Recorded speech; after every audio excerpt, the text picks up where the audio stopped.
Hey y'all, what's good, beautiful people? It's your girl Tay, and I'm here yet again with another update video. So definitely make sure you guys smash that like button, comment down below, subscribe, plus push your post notification bell button so that way anytime I upload a video, you will be notified. All right, you guys. So jumping right in, I know you guys are like, oh my god, how many different backgrounds is this lady gonna have? I'm gonna have a lot of them because I'm trying to figure it out, y'all. I'm trying to figure out a space that's not too busy, that's not, I don't know. I'm really in that phase of just trying to make things comfortable. And I don't know. I just feel like when I'm comfortable in the space, things will just flow better. I don't know how to explain what I'm trying to say, but y'all, I know y'all get it. We here, so I know y'all get it. Moving on though, you guys, let's jump right into the news.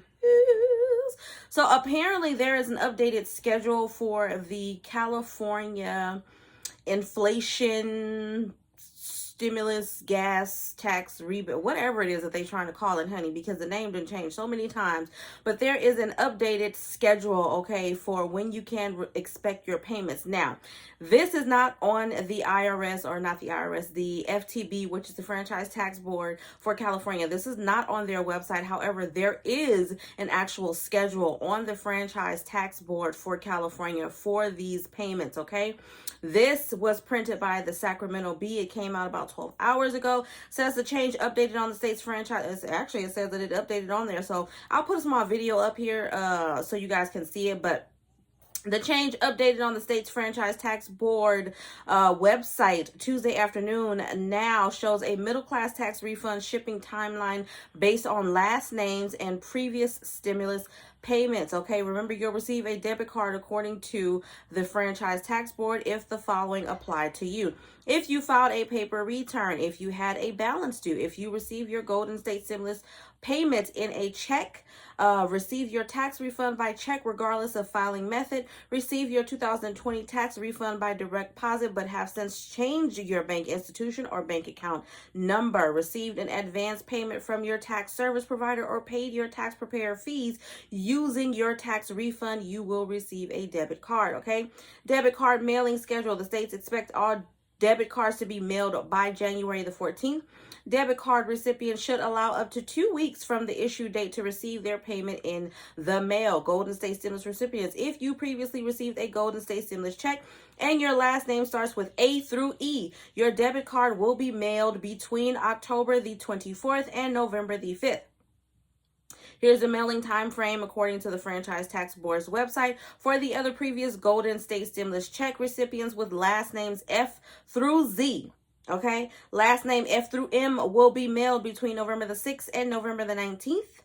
Last names N as in Nancy through V as in Victor will be mailed between November the 20th, which is my birthday, y'all, for those of you guys who were asking me down in the comment section. It's November the 20th. So last names between last name starting with N as in Nancy to Victor will be mailed between November the 20th and December the 3rd. Last names with W as in water through Z as in zebra will be mailed between December the 4th and December the 10th. Okay, now for everybody else who did not receive a Golden State stimulus, if you did not receive the previous stimulus check and your last name starts with A through L, the mailing date will be announced after November the 7th. Those with last names M as in Mary through Z should expect an announcement after November the 21st. Goes on to say that if I change my banking information, direct deposit recipients who change their banking information since filing their 2020 tax return will be mailed a debit card according to the Franchise Tax Board's website. I don't know why I said that again. Go on to the website, you guys. Again, I'm going to put a small video. You probably already seen it, but a little video on the screen to show you guys where you can find that information, how to find that information for yourselves. Okay, moving on from that. It sucks because I'm in that second group. Based off of the last name, I'm in the second group, which means I can expect to get some money, if I'm getting any money, no time soon. It won't be coming until November. Well, you know, realistically, we're already like pretty much at the end of October. So, I mean, I can't be too bitter about the situation because we literally have, what, 1 week, maybe a week, 7 days, 8 days or something like that before October is over. So I'm trying not to be too much of a bitter Betty about it, but I'm a little bitter. I'm going to let y'all know I'm being petty right now. Now, Let's jump into some additional news. Black women leaders. Newsom is turning his back on Karen Bass for mayor. Okay, if y'all don't know who Newsom is, he is our governor out here in California. Black women organized for political action, PAC, BWOPA-PAC, California Black Women's Collective, PAC, and black women leaders throughout the state are calling out Governor Gavin Newsom for not endorsing Congress member Karen Bass. She is a Democratic representative of California, I believe District 37. I don't know if that's what that means, but it says DCA 37 by her name for Los Angeles mayor.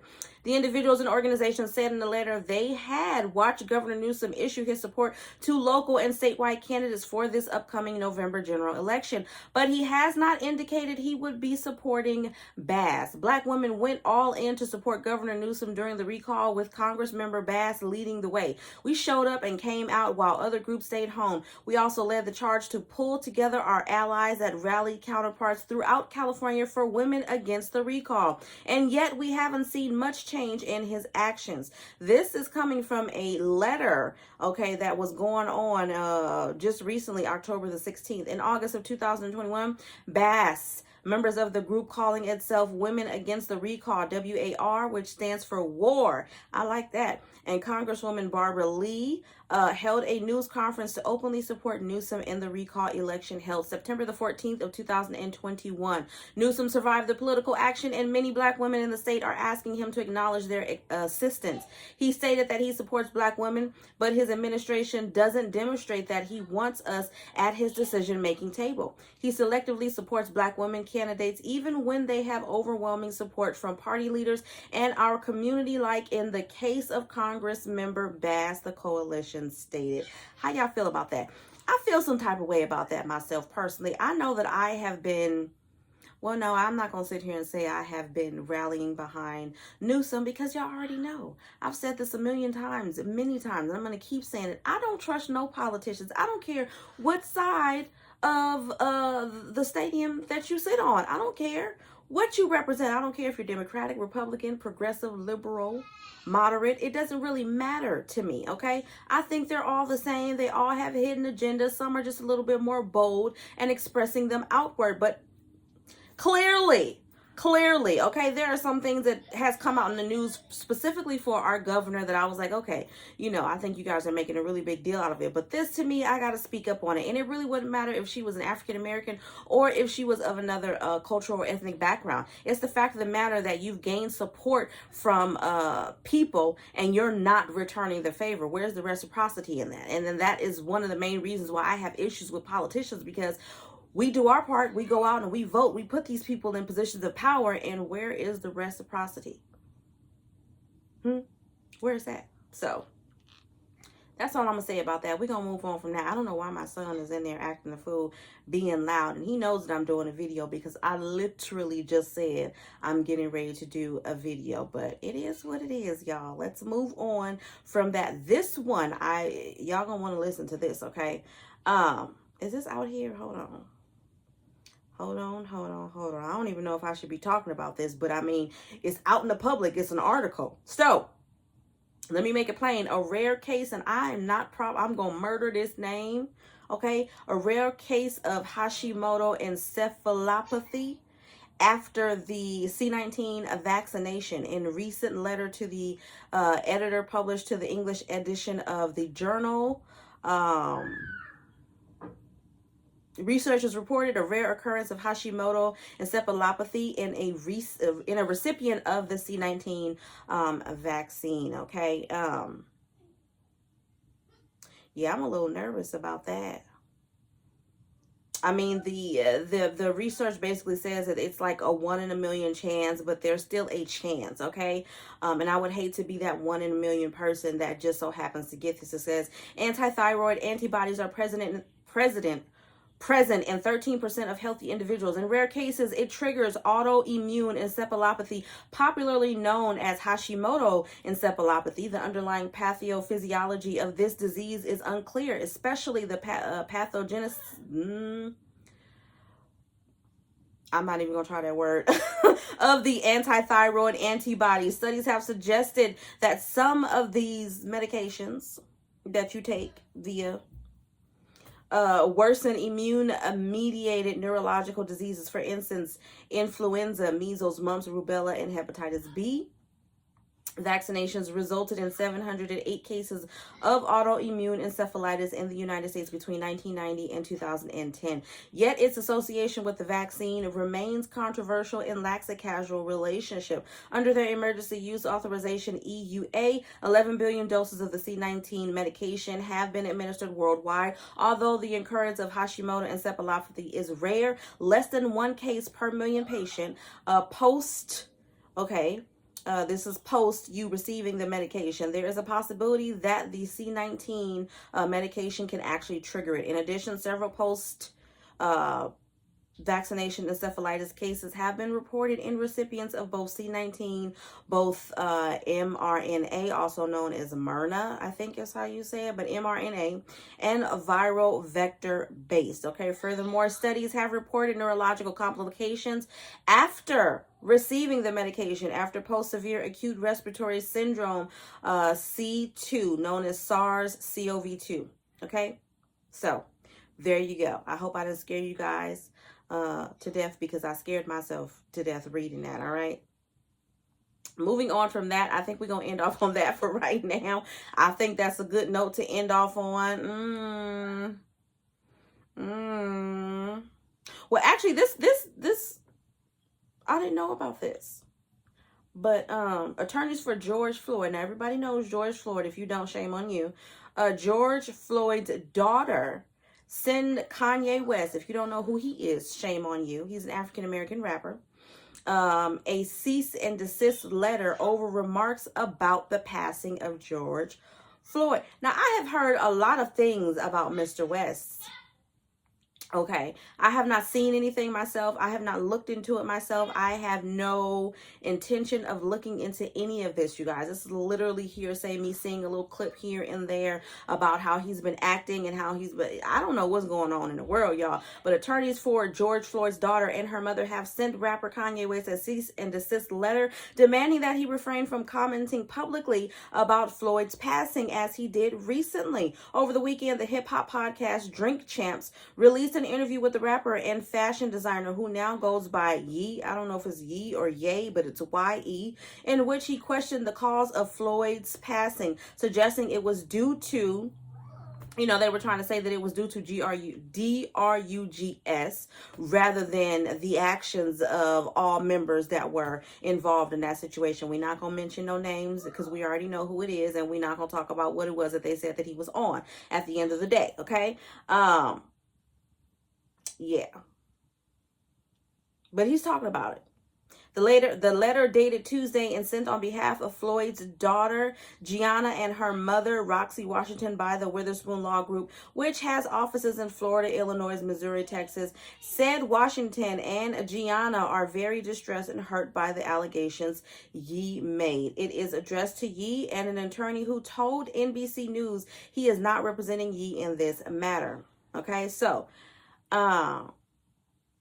yeah, I mean, I don't know how old the daughter is, but judging by the picture that I'm looking at here, it looks like the daughter is a child. And I want to say she looks like she's between like 7 and 10. She looks very young in this photo that I'm looking at. So obviously she's not the one that actually filed the lawsuit. It most likely came from her mother, okay? And I'm pretty sure her mother is doing it on behalf of the child. Maybe the child is hearing things in school. I mean, who knows? But at the end of the day, there's just certain things that I just feel like you shouldn't comment on. And I know people are going to say, but everybody talks and everybody has an opinion. Yeah, everybody has an opinion, but it doesn't mean that you need to share it with everybody. I don't know why everybody thinks that just because you have an opinion that it is yours to share. Okay, I give my opinion here, but I feel like this is a consensual exchange where you guys come here because you know that that's what I'm going to do. But in my normal life, I try to refrain from saying things that I know may not be received well by the person in which I'm giving it to. And at the same time,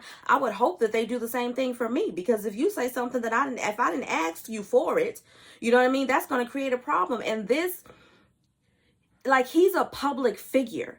You are well known. This is a well known situation. These are not famous people. If anything, they're famous by circumstance, okay? And the circumstances is not exactly a happy ending, okay? So I would not want to go through that as the wife or the girlfriend or whatever her position is to Mr. George Floyd, and then have to deal with my daughter hearing this unnecessary jargon from other public figures. Like, if you don't have anything positive to say, even if that is what he really thinks, keep it to yourself. I mean, I believe he has children, and I wonder, as a person who has kids, if there was anything that was being said about you negatively, would you want your children to have to deal with that in school? I mean, it's traumatizing. Adults is one thing, and I'm not saying that the mother should have to endure someone sitting there speaking about someone that lost their lives, because at the end of the day, this person is no longer here. Why are you talking about this man? It is over. At least for us, it's over, okay? It is a situation that the world is never going to forget, and even more so for the family. So let them have their whatever moment they're in right now. I was going to say moment of peace, but who knows if that's really what they have. They probably got paparazzi jumping out from behind cars and stuff and all kind of stuff, trying to ask them questions even more so because of this situation. Who knows what the situation is for them? And you're just making it worse for them. You know what I mean? Because people don't have common sense. You hear someone in the public, it's like, how do I say this? I feel like someone who is as influential as Kanye West, let's just say if Beyonce, she hasn't, but let's just say if Beyonce were to say something negatively about this situation, obviously I feel like everybody who's a fan of Beyonce would 9 times out of 10 be going after this family verbally, and there's no need for that. And that's why it's like, if you are, especially if you are a public figure who holds a lot of weight and influence on the world, you just put these people in the spotlight that they don't need to be in right now when they already have a big target on their backs, okay? That's all I'm gonna say about that. We're going to end off, of course, with emergency SNAP maximum benefits for the month of November. I don't want to go over October. I may do that in tomorrow's video, but let's just see if there's any additional states that have been approved thus far for November. I didn't write them down, so we're going to go through them together, y'all. I don't know if there's any additional states, but we finna find out.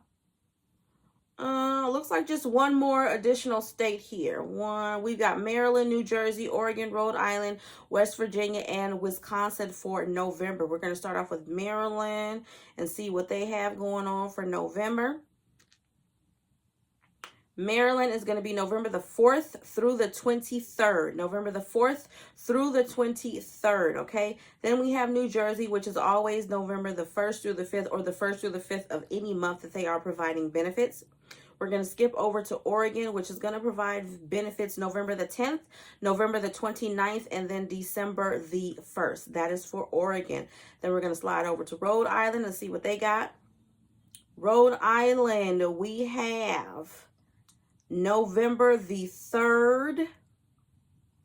Yeah, November the 3rd. I thought it was going to be more than that, but it's just November the 3rd. So Rhode Island, November the 3rd, okay?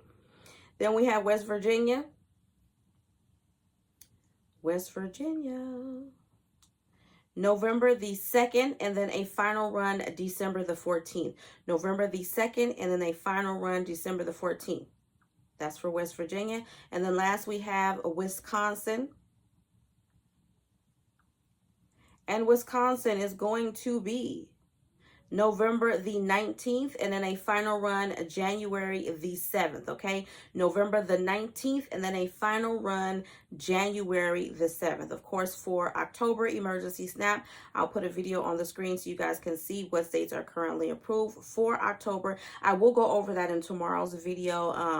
I'll go over the states that still have yet to pay out their benefits, because there are some states that pay out later on in the month or even in the following month, like California. So I will go over that in tomorrow's video. However, at any rate, as always, you guys, I hope this information was in some way helpful or useful to you guys in at least a little bit. Do me a favor if you haven't already. Don't forget to smash that like button, because it really does help to let YouTube know that you like what I'm doing and you want me to stick around. Also, let's drop some green hearts down below in the comment section. Let me know you made it all the way to the end of the video. I really, truly appreciate you guys for rocking with me. I'm going to continue to say that to you guys. Slow and steady wins the race. But I really, truly appreciate you guys for rocking with me, even through all of the changes and the bumps and the up and downs and the apps absences and me saying I'm going to do and not doing and all of that. I appreciate it. We all have life and we're all handling it the best way that we can. On another note, I'm going to ask you guys to check out the description box, as there will have some links for some of my favorite products and services. And as always, I am going to say, my loves, remember to live, love, elevate. And I will definitely see you guys in the next video. Peace, y'all.